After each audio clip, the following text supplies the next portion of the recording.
Why is there a black kid touching my registration table? Call security, now. Sir, I'm here to compete. Compete?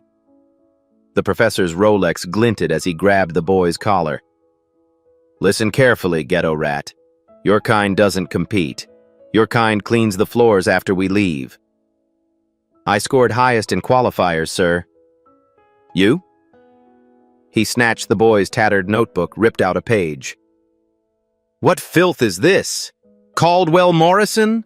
His voice thundered. Everyone! This poor little black boy from the slums says he'll solve what genius professors debated for 32 years. Laughter erupted. Hundreds of wealthy white faces, all mocking one small black child. A black schoolboy said he'd solved the problem professors debated for decades. Everyone thought it was a joke. Everyone was wrong. 4 months earlier, Lincoln Park Elementary School, South Side, Chicago. The classroom smelled like old books and broken dreams. Cracked windows letting in cold air. Peeling paint revealing older, uglier paint beneath. Desks carved with generations of bored frustration. 28 students learning multiplication tables. One student doing something else entirely. Preston Davis sat in the front row, not by choice. His eyesight wasn't great, and his grandmother couldn't afford glasses. He was the smallest kid in 5th grade, 10 years old. Wearing clothes 2 sizes too big, hand-me-downs from his cousin TJ. While other kids struggled with 7 times 8, Preston was filling a worn notebook with equations that didn't belong in any elementary school. His pencil moved fast, numbers and symbols flowing like water. Preston Davis, what are you doing? He looked up at his teacher. Mrs. Patterson. Tired eyes, good heart. No idea what to do with him. Math, ma'am. She leaned over his shoulder, her face twisted with confusion. This isn't 5th grade math, Preston. No, ma'am. This is about lower bounds in network optimization. I'm trying to understand why Dr. Caldwell and Dr. Morrison keep arguing about it. Mrs. Patterson blinked. She had a master's degree in education. She had no idea what this child was talking about. Preston, where did you even learn about this? The library, ma'am. They have lots of books. She stared at him for a long moment, then sighed, walked away. What else could she do? Let me tell you about the Caldwell-Morrison debate. In 1993, a young professor named Richard Caldwell published a theory that shook the mathematics world. He claimed he'd discovered an absolute limit in network optimization, a boundary that couldn't be crossed, a floor that couldn't be broken. The paper was brilliant, revolutionary, and completely unproven. Dr. Eleanor Morrison at Stanford disagreed, loudly, publicly. She believed no such limit existed. The mathematics, she argued, allowed for infinite optimization. What started as academic disagreement became intellectual war. 32 years of conferences, thousands of pages of papers, hundreds of mathematicians taking sides. The field split down the middle like a cracked mirror. Caldwell versus Morrison. Neither could prove they were right. Neither would admit they might be wrong. The debate consumed careers, destroyed friendships, became the most famous unsolved argument in modern mathematics. Dr. Morrison died in 2019, still fighting, still unvindicated. And in a public library on the south side of Chicago, an 8-year-old boy found a dusty book about this very debate. Preston didn't understand why 2 smart adults would fight for decades without finding the answer, so he decided to find it himself.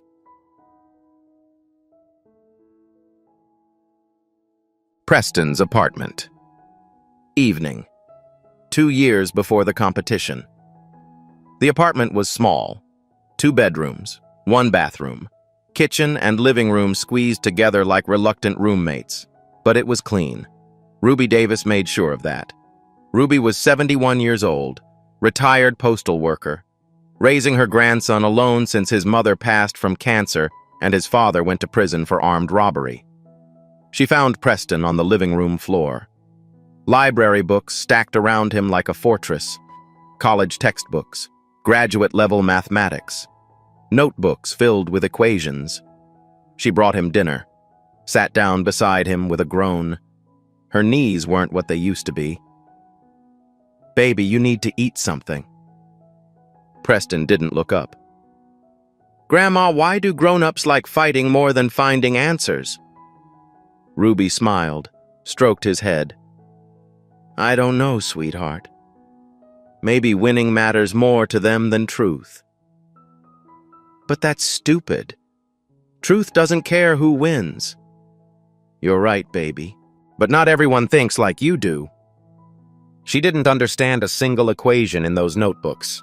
Never would. But she understood her grandson. And she knew, deep in her bones, that he was special.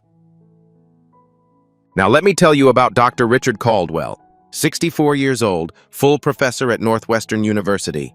Multiple awards, buildings named after him, 40 years in mathematics. He'd spent 32 of those years defending a theory he couldn't prove. The Caldwell conjecture, his legacy, his obsession, his identity. Every few years, someone would try to solve it. Every time, they'd fail. And every time, Caldwell would smile that superior smile.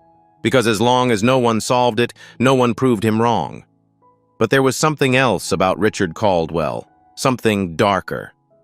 In 40 years of teaching, he'd never had a black graduate student, never cited a black mathematician, never acknowledged that brilliance could come from those schools or those neighborhoods. His prejudice wasn't loud. It was quiet, casual, woven into every assumption, the most dangerous kind. He didn't actively hate black people. He simply didn't believe they could matter. Regional qualifiers. Illinois Young Mathematicians. Open. 3 weeks before the finals. Preston walked into the testing room. Superhero backpack. Too big shirt. 10 years old. Every other competitor was a teenager.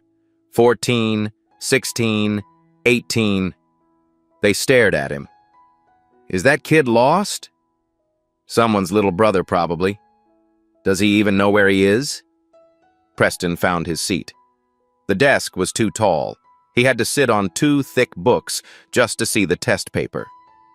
2 hours later, the results came in. Preston Davis. Perfect score. Highest in the region. Highest in the history of the competition. A 10-year-old black boy from the South Side had just qualified for the state championship. Local news ran a small story. They called it heartwarming. They mispronounced his school's name. They had no idea what was coming. But someone was paying attention. Dr. Richard Caldwell reviewed the qualifier results. His pen stopped on one name. Lincoln Park Elementary. An elementary school student had qualified. A black student. From the ghetto. Caldwell picked up his phone. Who approved this entry? Sir, he met all requirements. Highest score. I don't care about scores. This is a serious competition. But the rules were clear. Preston Davis had qualified. And in 3 days, he would walk into Richard Caldwell's territory. What happens when a child from the ghetto meets the most powerful mathematician in Illinois? Registration Day. Northwestern University. Kresge Centennial Hall. The building screamed money. Marble floors polished to mirrors. Crystal chandeliers throwing rainbow light. Portraits of old white men staring down from every wall. Donors, founders, masters of the universe. Preston arrived with his grandmother Ruby and his cousin TJ. TJ was 16, big for his age, protective of his little cousin. He'd been skeptical of this whole competition thing until he watched Preston solve problems that made high schoolers cry. Now he was a true believer. "Stay close to me," Ruby whispered. She held Preston's hand tight. The lobby was packed with competitors, prep school blazers, designer clothes, parents talking about summer homes, coaches with tablets and strategy folders, and one small black boy in a shirt that used to belong to his cousin. Everyone stared. Is that child in the right building? Someone should call his parents. This must be a mistake. TJ's fists clenched. Ruby squeezed his arm hard. Not here, she whispered. Let Preston handle this. Preston approached the registration table alone. Dr. Richard Caldwell was personally overseeing registration, unusual for a professor of his stature, but he'd heard about the ghetto kid and wanted to see for himself. He looked down, way down, at the small boy standing before him. Are you lost, son? No, sir. I'm here to register. Preston Davis. Caldwell's eyes narrowed. You're the one from Lincoln Park? Yes, sir. How old are you? 10, sir. Caldwell leaned back.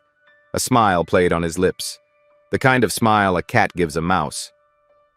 Son, this competition is for serious mathematics students. Perhaps you'd be more comfortable at a spelling bee, something more appropriate for your background? I qualified with the highest score, sir. I'd like to register, please. Something flickered in Caldwell's eyes. Irritation, then curiosity. He processed the registration, but as he handed back the forms, Preston's notebook fell from his backpack. Caldwell picked it up, opened it. His face changed. What is this? My notebook, sir. I can see that. Caldwell flipped through pages. His expression darkened. Why are you writing about Caldwell Morrison? I'm working on it, sir. Working on it? Preston nodded, completely sincere. Yes, sir. I'm solving it. Dead silence. Then Caldwell laughed. Loud, harsh, cruel. Did everyone hear that? He held up the notebook.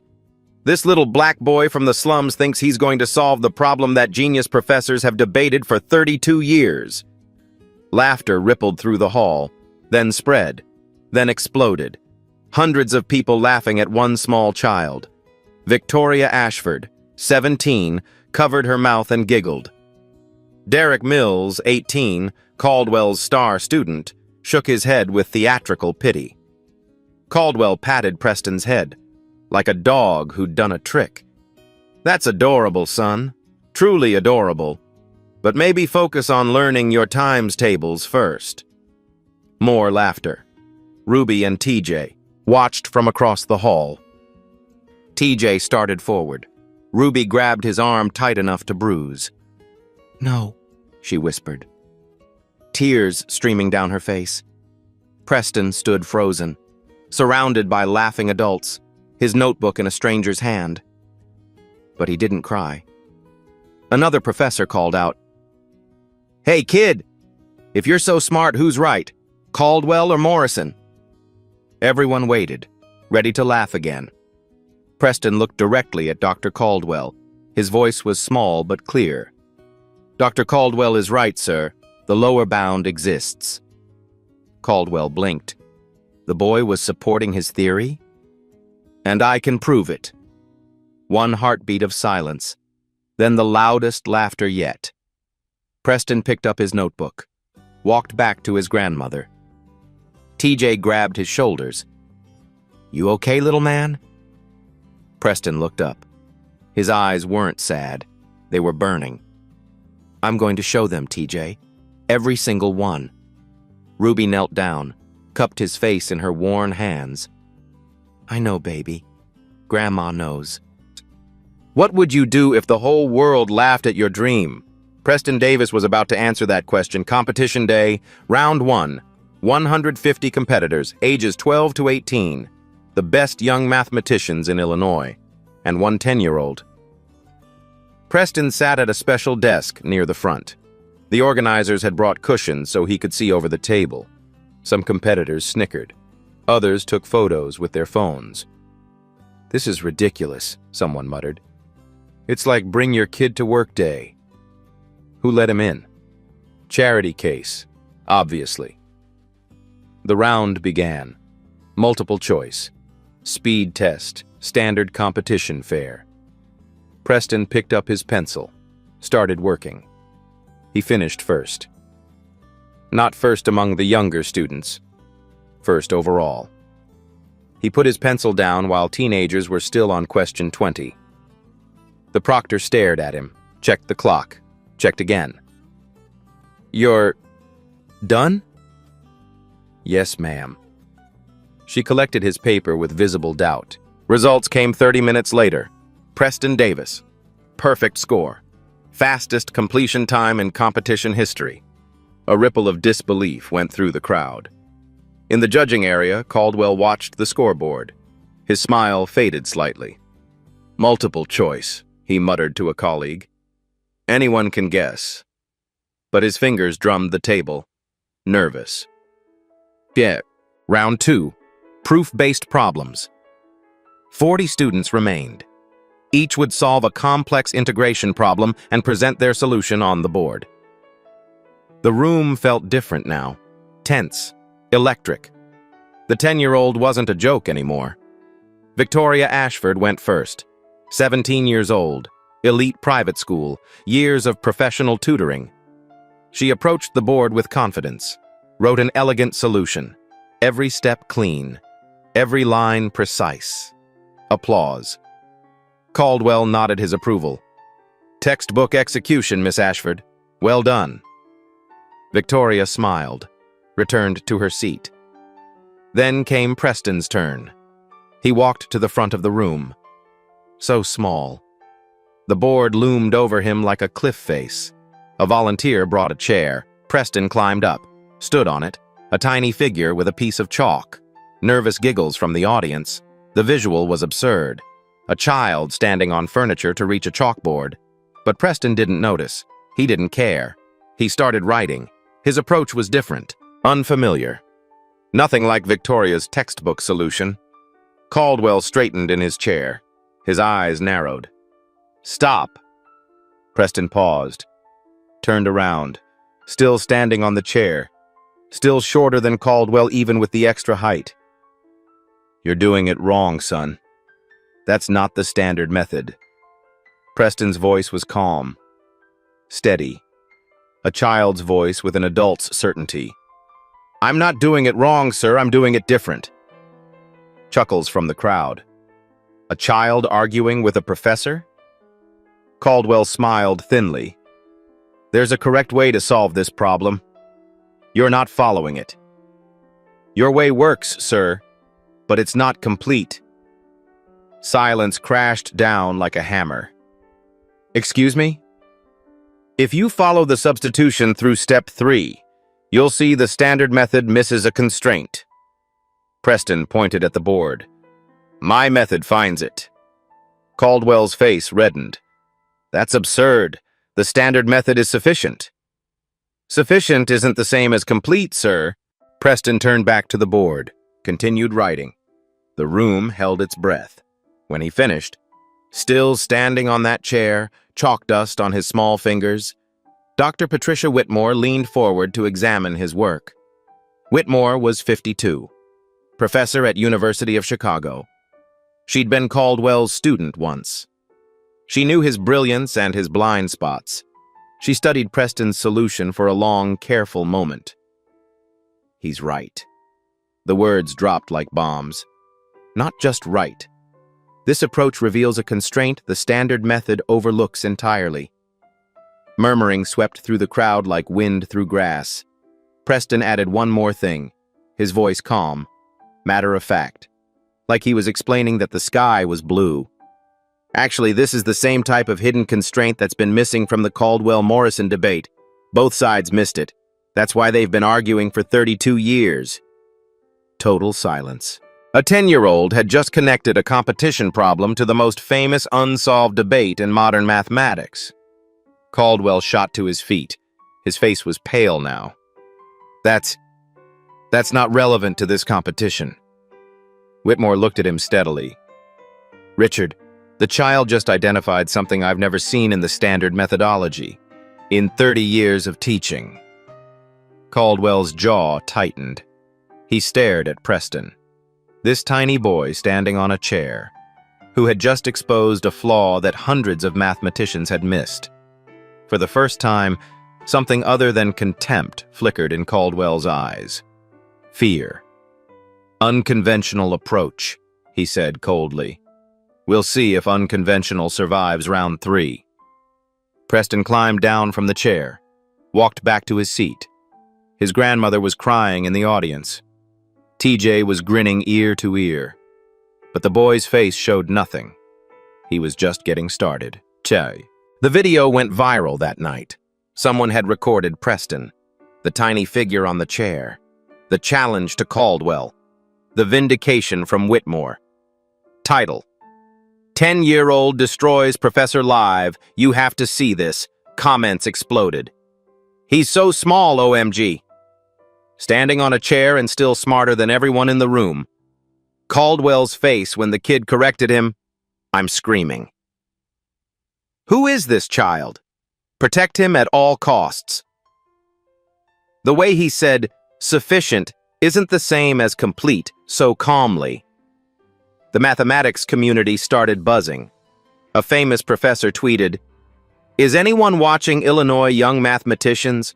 A 10-year-old just said something about Caldwell Morrison that made me rethink 30 years of assumptions. I need independent verification immediately." The story was spreading like wildfire, and Dr. Richard Caldwell was starting to panic.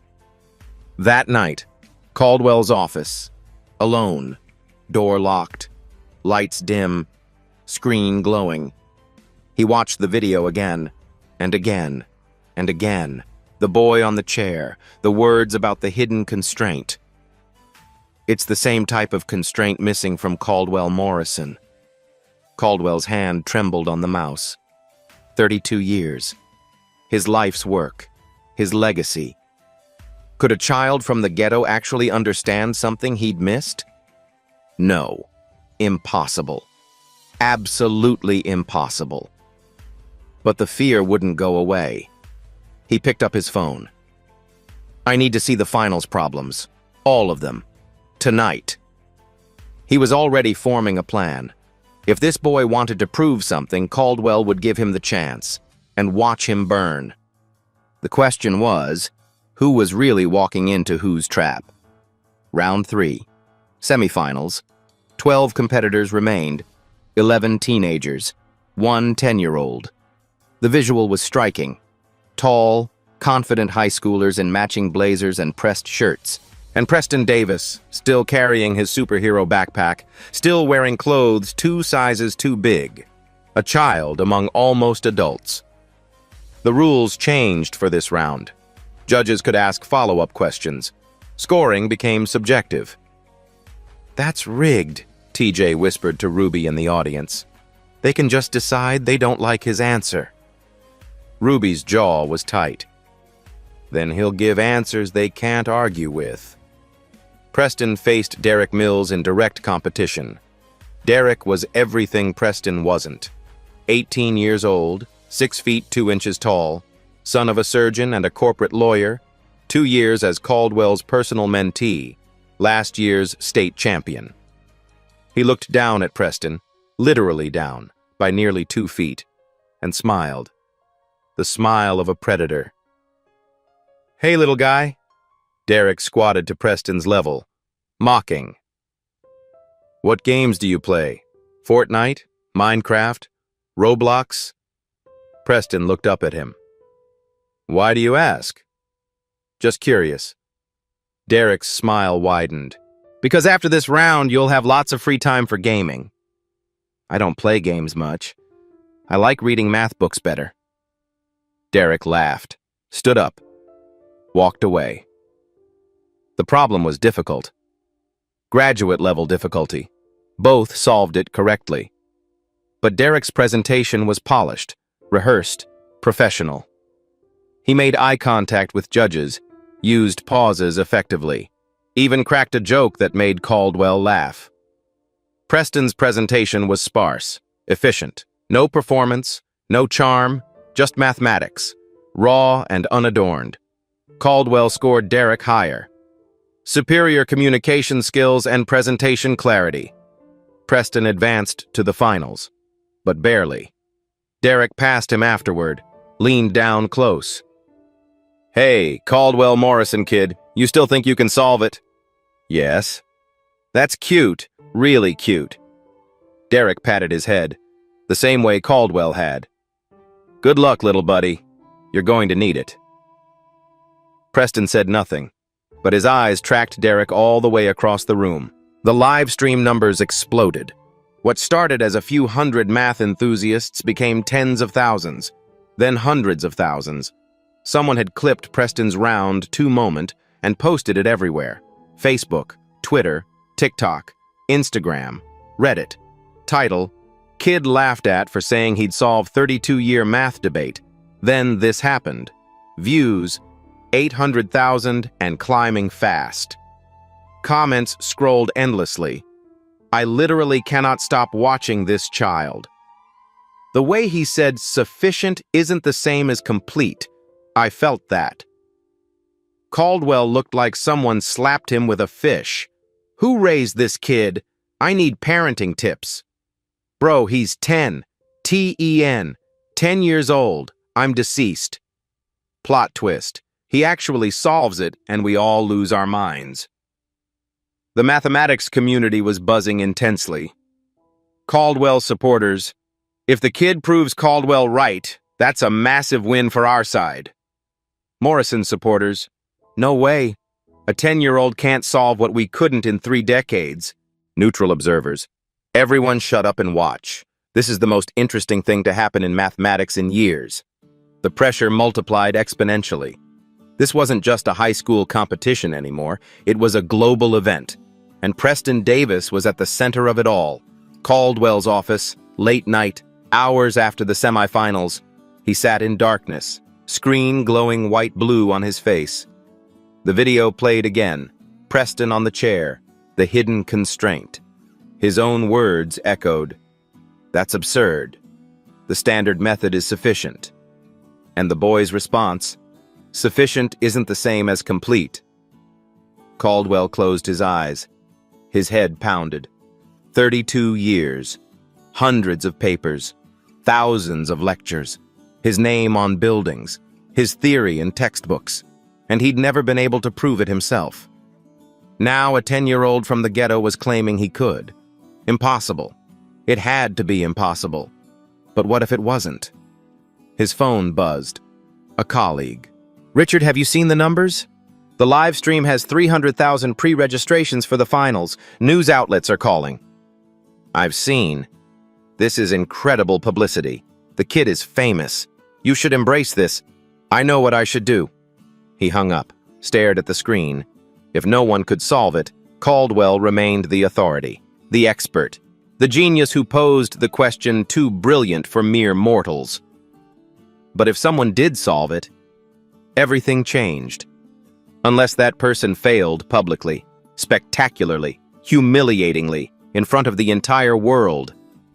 Then the story became, child prodigy exposed as fraud, Caldwell right all along. He pulled up the finals problem set.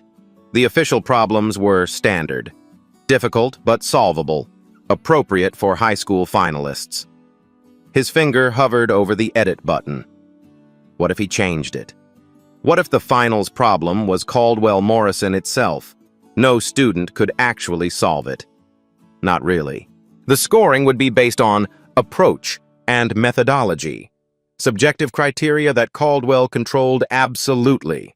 The boy would fail. The world would watch. The laughter would be permanent. And Richard Caldwell would remain the undisputed master of his domain. He clicked edit, started typing, changed the problem. The trap was set. But Caldwell had no idea what was waiting in that worn notebook. He had no idea at all. The night before the finals. Preston's apartment. Ruby found her grandson on the living room floor. The same spot he always chose. Books everywhere. Notebooks open.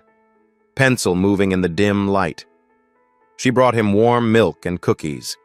Her grandmother's recipe. Sat down beside him with a groan that came from 71 years of living. Baby, it's 9 o'clock. Big day tomorrow. I know, Grandma. Just checking one more time.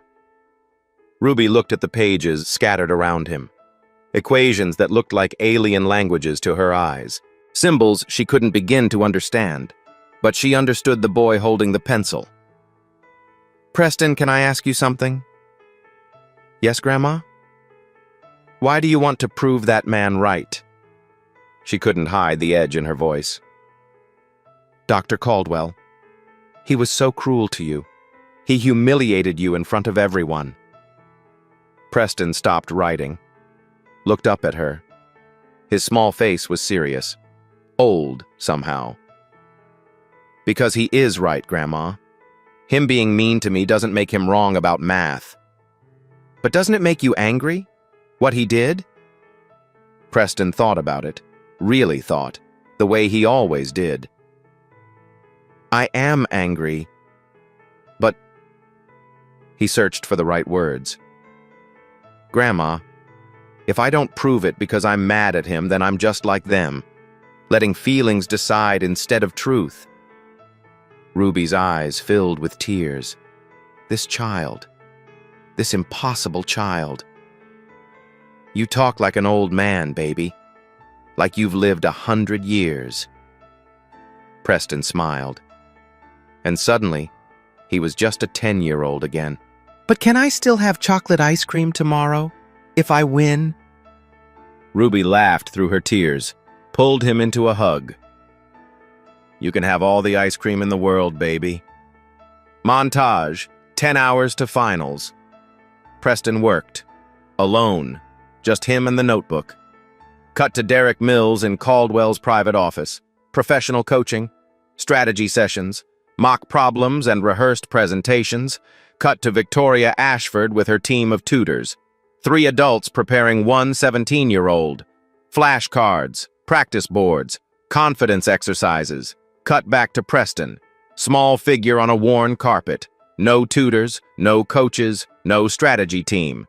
Just a notebook and a dream. Mini victory. Preston found a way to simplify step 4 of his proof. Cleaner, faster, more elegant. He smiled and kept writing. Mini setback. His pen ran out of ink. He searched his backpack. Nothing. He had to use his grandmother's old pencil, the one she used for crossword puzzles. The eraser was worn to nothing. Mini victory. Tea. Jay showed up at the door with bags of food. "Grandma sent me. She says you need to eat." Preston ate while working. A sandwich in one hand, pencil in the other. Crumbs fell on his notebook. He brushed them away without looking up. Mini setback. Exhaustion hit like a wall. His head drooped. His pencil slipped. The numbers blurred. He jerked awake, forced himself to focus. But his 10-year-old body couldn't fight biology. He fell asleep on the floor, surrounded by mathematics, cheek pressed against a page about bounded functions. Ruby came out at midnight, found him there, small, vulnerable, still clutching his pencil. She didn't wake him, just got a blanket, covered him gently, kissed his forehead. "Sleep well, baby. Tomorrow you show them who you really are." The internet wasn't sleeping. Hashtag #MathKid was trending nationally, then internationally. "I haven't been this invested in anything since the World Cup. That child is carrying the hopes of every underdog who ever lived. If Caldwell rigged this to humiliate a 10-year-old, I will personally riot. Preston, if you're reading this, we believe in you. I'm a grown man crying over a math competition. What is my life?" The mathematics community was deeply divided. Skeptics. "It's a publicity stunt. The kid got lucky in early rounds. Reality will hit tomorrow." Believers. "Did you watch the round 2 video? He understands something fundamental." Realists. "Caldwell Morrison is unsolvable. This will end in tears, hopefully not on camera." But everyone agreed on one thing. They would be watching. 5 a.m. Preston woke up, still on the floor, still surrounded by papers, back aching from the hard carpet. For a moment, he didn't know where he was. Then he remembered. Finals day. He sat up slowly, looked at his work. 2 years of research. 17 notebooks filled. Every idea, every approach, every dead end and breakthrough, all leading to today. His stomach hurt, not from hunger, from fear. What if he was wrong?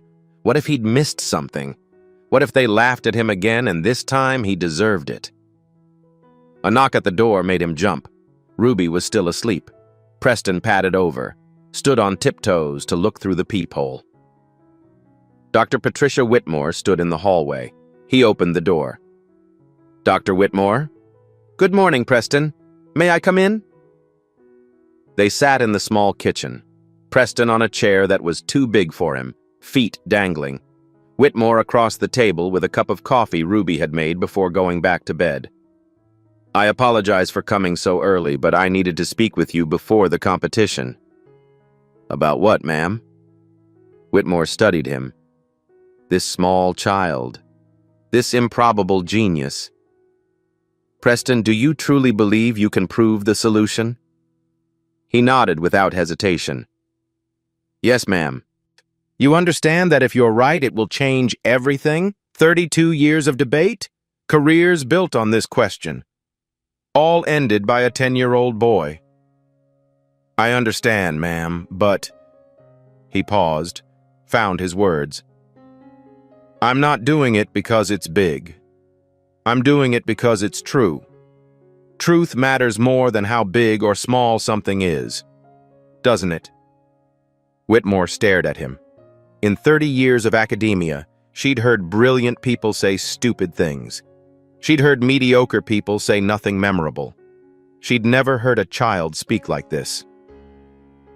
The finals problem was changed last night, she said finally. Dr. Caldwell changed it. To Caldwell Morrison. Preston nodded slowly. I thought he might. You knew? I figured he would, after round 2, after what I said about the hidden constraint. Whitmore leaned back. You planned for this? You wanted him to do this? I hoped for it, ma'am. Preston touched his notebook. He could have given any problem, something I'd never seen. But this one, he almost smiled. This one I've been working on for 2 years. Preston, I need you to understand something important. I was outvoted on this change. Dr. Caldwell wants you to fail, publicly, humiliatingly. He changed the problem specifically to destroy you. I know, ma'am. And you're not afraid. Preston was quiet for a long moment. I'm scared, ma'am. Really, really scared. His voice was small, a child's voice. But my grandma says being brave isn't about not being scared. It's about being scared and doing it anyway. Whitmore stood up, walked to the door, turned back. For what it's worth, Preston Davis, I hope you prove him wrong. About everything except the mathematics. Then she was gone. Preston sat alone in the kitchen. Dawn light streaming through the window. Ruby appeared in the doorway. Who was that, baby? A professor, Grandma. She came to warn me. Warn you about what? That today is going to be the hardest day of my life. Preston looked at his grandmother. But she also came to tell me she believes in me. I think.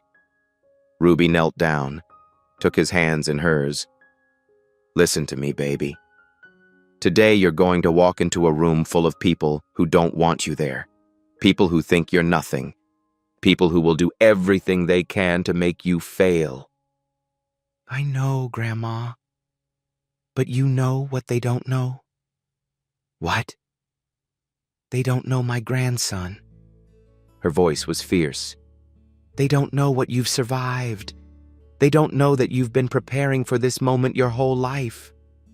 She squeezed his hands. They see a little black boy from the ghetto. They don't see the giant inside. Preston hugged her, tight. I won't let you down, Grandma. Baby, you couldn't let me down if you tried. Now go get dressed. We have a competition to win." 2 hours later, they walked out the door. Ruby in her best church dress, TJ In a borrowed blazer that didn't quite fit, and Preston in his too big shirt, his superhero backpack, and his worn notebook, ready to change history. Finals morning, Northwestern University, Kresge Centennial Hall. The room was transformed. Television cameras everywhere, professional lighting, a stage that hadn't existed 2 days ago. 8 finalists sat in a row of chairs, 7 teenagers in matching competition blazers, 1 10-year-old in hand-me-down clothes. The live stream counter showed 300,000 viewers, still climbing. Ruby and TJ found seats in the packed audience. Ruby clutched her purse like a lifeline. TJ couldn't stop bouncing his knee. The screen behind the stage flickered to life. The finals problem appeared. Caldwell-Morrison boundary problem. The room gasped. Actually, gasped. Like a single organism that had been punched. 32 years, 200 mathematicians, countless failed attempts. Now a test question for high school students. The audience erupted in whispers that weren't really whispers. That's not possible. That's not a competition problem. That's literally unsolvable. What is Caldwell doing? TJ grabbed Ruby's arm hard. They can't do that. That's the problem nobody can solve. Ruby's jaw was set like stone. Preston can. On stage, finalists looked at each other in visible shock. Victoria Ashford's face went milk white. Derek Mills started writing, then stopped, then stared at the ceiling. Dr. Caldwell stood at the podium, smiling like a satisfied cat. This year, we've decided to challenge our finalists with one of mathematics' most enduring questions. His voice was smooth, reasonable. No one expects a full solution, of course. We'll be scoring based on approach and methodology. His eyes found Preston in the row of chairs. Of course, one of our competitors has publicly claimed he already knows the answer. His smile widened. So this is his opportunity to prove it. Scattered laughter from certain sections of the audience. Preston didn't react to the laughter. He was staring at the problem on the screen. His problem. The one he'd found in a library book when he was 8 years old. The one that filled 17 notebooks at home. The one in the worn notebook on his lap right now. Slowly, a small smile crossed his face. In the audience, Ruby saw it. She grabbed TJ's hand so hard he winced. "Look at his face!" TJ looked, and despite everything, he grinned too. The man tried to trap him. Yes, but Preston was ready. He's been ready for 2 years, baby. On stage, Preston opened his notebook. The pages were soft from constant handling. Equations covered every inch. He'd hoped for this, planned for it, dreamed of it. Caldwell thought he was setting a trap, an impossible problem to humiliate a child in front of the world. But he'd just given Preston Davis exactly what he needed. A stage, an audience, and the problem he'd already solved. The timer started. 2 hours, 8 students, 1 impossible question. But for Preston Davis, the question wasn't impossible. It was finally time. 1 hour into the finals. Camera crews circled the stage like sharks smelling blood. Every scratch of pencil was captured, every sigh, every frustrated headshake. Derek Mills had filled 5 pages with calculations. All dead ends. His confident smile had vanished completely. Victoria Ashford tried 3 different approaches. None worked. She stared at her paper like it had personally betrayed her. Other finalists gave up one by one. One girl put her head down on the desk. A boy started doodling in the margins. Another just sat there, staring at nothing. And Preston? Preston was writing, crossing out. writing again. His pencil moving fast, then slow, then fast again. To the cameras, it looked like struggle, like a child drowning in deep water. But the cameras didn't know what Preston was actually doing. He wasn't trying to solve the problem. He'd solved it 2 years ago. He was trying to find the clearest way to explain it, the most elegant path through the proof, the simplest way to make them understand. And then he saw it. A flaw. Not in his solution, in his proof. A gap, a logical jump that needed one more step, something he'd never noticed in 2 years of work. His pencil stopped. His face went pale. 2 years, 17 notebooks, and he'd missed something. In the audience, Ruby saw the change in her grandson's expression. Her hand flew to her chest. She couldn't breathe. "Something's wrong," she whispered. TJ leaned forward. "What? What is it?" "I don't know, but something's wrong." On stage, Preston stared at his notebook. The Gap stared back, mocking him. Everything Caldwell believed about him was about to come true. The ghetto kid, the charity case, the impossible dreamer who flew too close to the sun. His eyes started to burn. His lip trembled. 10 years old. Just 10 years old. The live stream chat exploded. "Is the kid crying?" "Oh no. I think he gave up. Called it. He's too young. Poor little dude. This was never going to work." Caldwell watched from the judge's table. He leaned forward. His smile returned. This was the moment. The exact moment he'd orchestrated. The moment the fairy tale ended. The moment reality crushed hope. Exactly as planned. Preston closed his notebook. He wanted to disappear. To be anywhere else. To go home and hug his grandmother and forget he'd ever tried. They'd all been right. He was just a child. Just a poor black kid from the ghetto who didn't know his place. Who was he to challenge professors? Who was he to think he could matter? The seconds ticked by, the longest of his life. And then, a voice. His grandmother's voice. From somewhere deep in his memory. "They don't know my grandson. They don't know the giant inside." Another voice, his own, from the kitchen table this morning. Truth matters more than how big or small something is. And another. An 8-year-old in a library, asking a question no one else thought to ask. Why do they keep fighting instead of finding the truth? Preston opened his eyes, opened his notebook, looked at the gap, and suddenly, like sunlight breaking through clouds, he saw it. The gap wasn't a flaw, it was a feature. The missing step was the hidden constraint. The same one he'd mentioned in round 2. The variable that both Caldwell and Morrison had overlooked for 32 years. When he added it, the proof didn't just work. It became beautiful, elegant, simple. His pencil started moving. Fast now, certain, unstoppable.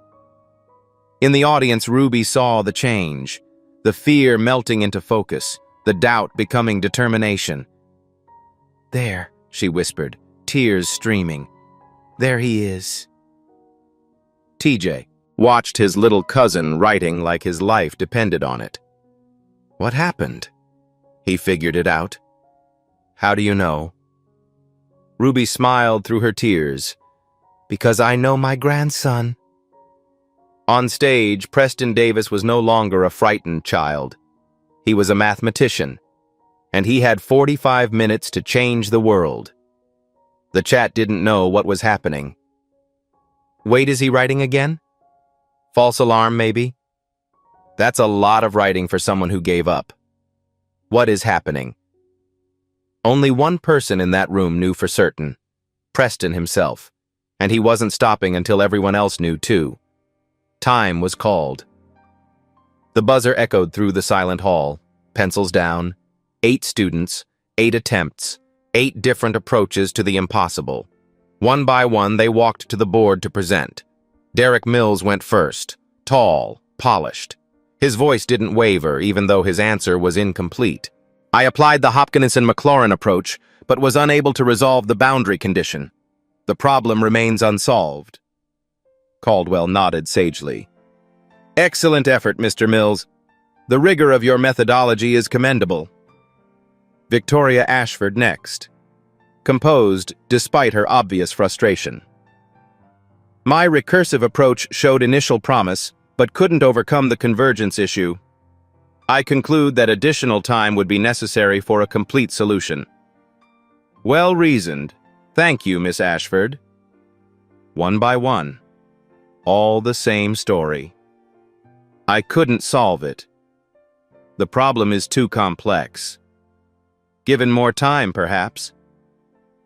Each time, Caldwell nodded approvingly. Each time, he looked more relaxed, more confident. The competition was going exactly as planned.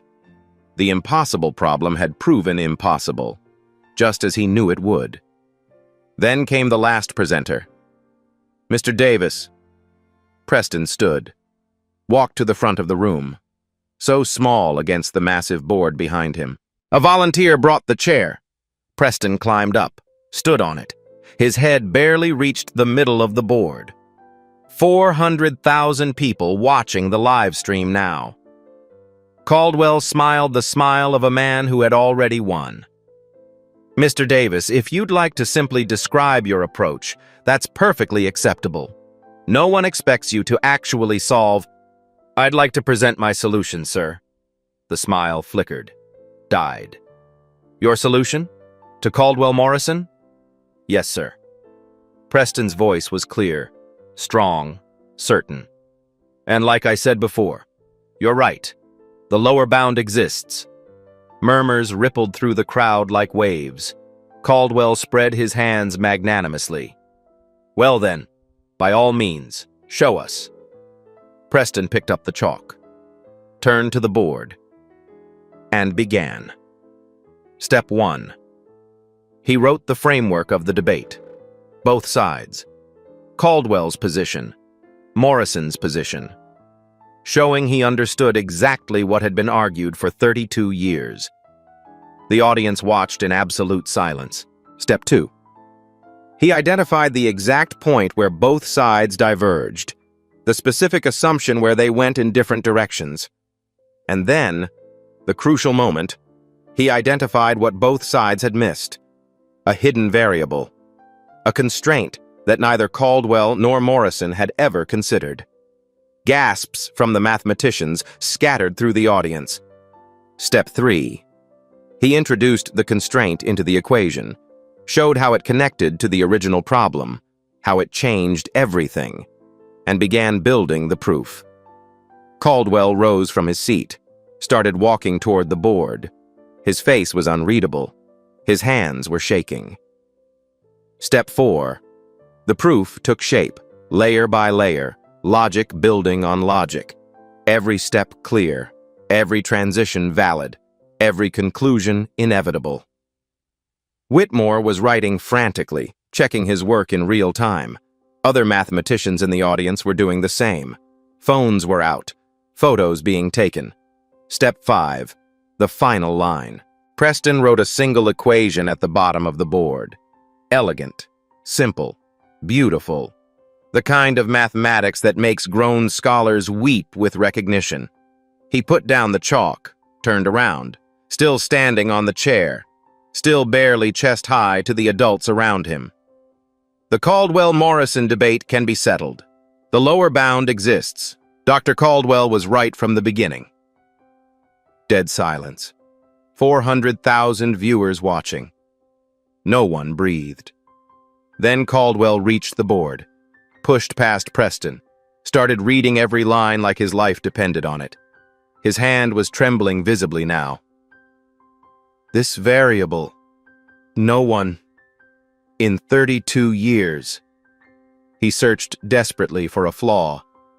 Any flaw. Something. Anything. To tear apart. Step 3. Your convergence assumption. Verified in the appendix, sir. Preston's voice was calm, patient. Page 5. 3 independent verification methods. Caldwell flipped to page 5 of the submitted work. Read. His face went white as paper. Whitmore stood up. Her voice cut through the silence like a bell. Richard, the proof appears valid. From the audience, a professor from the Morrison camp rose to his feet. I'll need independent verification, but if this holds... He trailed off, shook his head in disbelief. A 10-year-old just ended a 32-year debate. The room exploded. Not laughter this time, something else entirely. Shock, awe, wonder, disbelief transforming into belief. And on stage, Preston Davis, 10 years old, standing on a chair, chalk dust on his small brown fingers, looked up at Dr. Richard Caldwell. You were right all along, sir. You just missed one variable. He paused, his head tilted, pure childlike honesty in his eyes. I don't understand why no one found it in 32 years. It wasn't that hard. It wasn't that hard. 5 words, from a 10-year-old, about a problem that had consumed entire careers, destroyed professional friendships, filled libraries with failed attempts. Not that hard. The audience didn't know whether to laugh or cry. Many did both. Ruby Davis did both, tears streaming down her face, laughing with pure, uncontainable joy. TJ jumped up, screaming at the top of his lungs. That's my cousin! That's my baby cousin right there! The live stream chat became pure chaos. An incomprehensible wall of capital letters and exclamation points and crying emojis and keyboard smashing. And Dr. Richard Caldwell stood frozen. He'd dreamed of this moment for 32 years, being proven right, finally vindicated after decades of doubt. But in none of those dreams, not a single one, had it looked like this. Not a distinguished colleague presenting at a conference, not a peer review board issuing a formal verdict, not a Nobel committee calling with news. A child, a black child, from the ghetto, standing on a chair, with chalk dust on his hands, wearing clothes too big for him, who'd just done in 2 years what Caldwell couldn't do in 32. Whitmore's voice rang out across the hall. The proof is valid. The Caldwell-Morrison debate, after 32 years, is resolved. By Preston Davis, age 10, Lincoln Park Elementary School, South Side, Chicago. The room erupted into a standing ovation, complete chaos. But Preston wasn't looking at the crowd. He was looking at Caldwell, and Caldwell was looking at him. 64 years old and 10 years old. A lifetime of credentials and a worn notebook. 2 completely different worlds. One single truth. The celebration had barely begun when the news broke. A judge approached Dr. Whitmore with a tablet. His face was grim. Patricia, you need to see this. She looked at the screen. Her expression hardened. The finals problem had been changed 4 hours before the competition. The original problem was standard, a difficult but ordinary optimization challenge. Caldwell had personally replaced it with his own life's work. He changed the problem, Whitmore said quietly. He changed it specifically to humiliate a 10-year-old boy. The information leaked within minutes. Someone on the committee tipped off a reporter, then another, then social media got hold of it. The headlines spread like wildfire. Professor Riggs' competition to crush child prodigy. Child solves his life's work instead. Caldwell changed problem to humiliate 10-year-old. It backfired spectacularly. The trap that backfired. How a racist professor made a child a legend. Caldwell saw the headlines appearing on phones around him. The color drained from his face. Northwestern University went into damage control. They needed a statement, a photo, something to salvage the situation. Which meant Caldwell had to shake Preston's hand, in front of everyone. They stood facing each other, the 64-year-old professor in his expensive suit, the 10-year-old boy in his hand-me-down clothes, Cameras everywhere, the world watching. Silence stretched. Caldwell's voice came out hoarse. You did something I couldn't do in 32 years. Preston looked up at him. Way up. His voice wasn't angry, just curious. Sir, why did you laugh at me that day? Didn't you know I could do it? Caldwell couldn't answer. You were right about the math, sir, but you were wrong about me. A pause. Then, but it's okay. I forgive you. Caldwell blinked. You forgive me? Yes, sir. My grandma says you shouldn't stay angry at people who don't know what they're doing wrong. Preston's voice was matter-of-fact. A child explaining something simple. You didn't know I could do it. Now you know. Something broke in Caldwell's face. For just a moment, one single moment, his eyes glistened. He extended his hand. Preston shook it. A large white hand. A small black hand. 64 years of pride meeting 10 years of grace. The cameras captured everything, and the world witnessed something rarer than mathematical genius. They witnessed forgiveness. The award ceremony. Preston Davis stood on stage, a trophy nearly half his size in his arms. The announcer's voice filled the hall. The solution to the Caldwell-Morrison boundary problem, effective immediately, will be formally known as the Davis proof. Not Caldwell Davis. Not the Caldwell proof. The Davis proof. Caldwell sat in the front row. His face showed nothing, but everyone knew. His name would forever be linked to the boy he'd tried to humiliate. History would remember them together, and history would not be kind. After the ceremony, Preston ran to his grandmother. "Grandma, I did it!" Ruby caught him, hugged him tight, sobbed into his shoulder.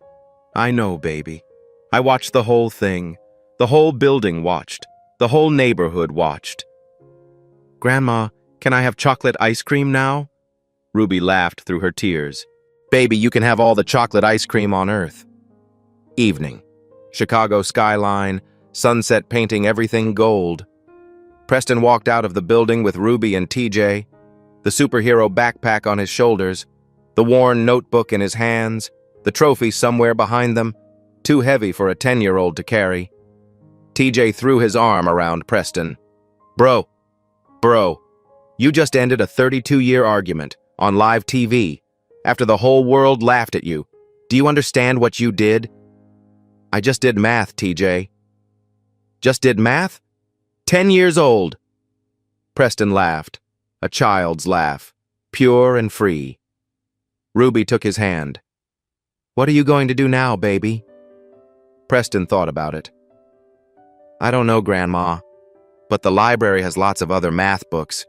Maybe there's another problem that grown-ups are fighting about instead of solving." They walked into the sunset, the small boy between two people who loved him. And somewhere out there, another child was watching. Another kid in a broken-down school, in too big clothes, with dreams too big for the world to accept.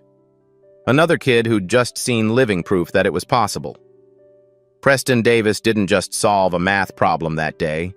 He solved the problem of being underestimated, of being dismissed, of being laughed at by everyone who thought they were better. And he did it the only way that matters. By being so good they couldn't ignore him. If you're that kid, the one everyone laughs at, keep going. The world will catch up. And if you know that kid, share this story. Because sometimes the biggest answers come from the smallest people.